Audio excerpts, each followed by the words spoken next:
This is a true story that gave me chills. For the last few weeks, I've noticed a weird thing about my dreams. Though they varied, there was one thing that connected them all. A doll. It was an old fabric doll with buttons for eyes and a huge stitched smile. Her legs were too short and her arms too long, but that's the charm of old dolls. She would also have long red hair gathered in two ponytails and a green dress. She looked kinda creepy. She would always be sitting on a shelf, be hidden between the toys or played with by kids.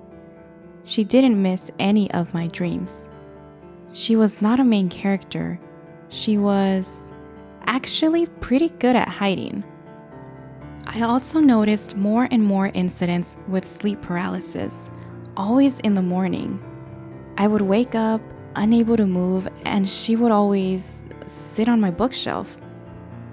Last night, I had an extremely unpleasant dream, and I woke up in the middle of the night. Struggling to sleep, I grabbed my sketchbook and I drew that doll. Weirdly, just as I finished, I felt an irresistible urge to sleep. I fell asleep with the pencil in my hand. In the morning, I showed the drawing to my mom. She inhaled sharply, so I looked at her. Her face became pale as paper. I asked her what happened. She ignored me, mumbling that it's impossible and she saw that doll burning. I sat her down and gave her some tea. When she finally calmed down, she started to explain. Apparently, when she was around 7, she got a doll for Christmas. She was at first very happy and it quickly became her favorite doll. She called her Kunegunda, a Polish name, and carried her everywhere. One day, my mom left the doll on the train. She was obviously heartbroken and couldn't move on.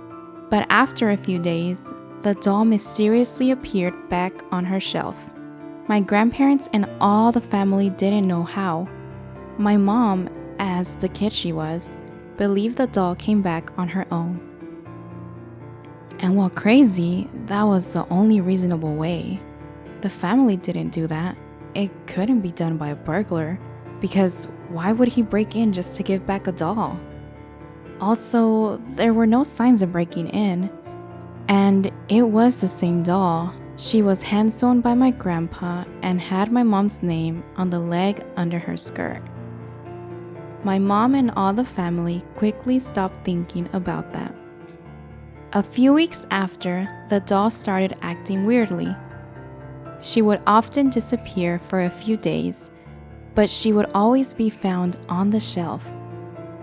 She would also change places.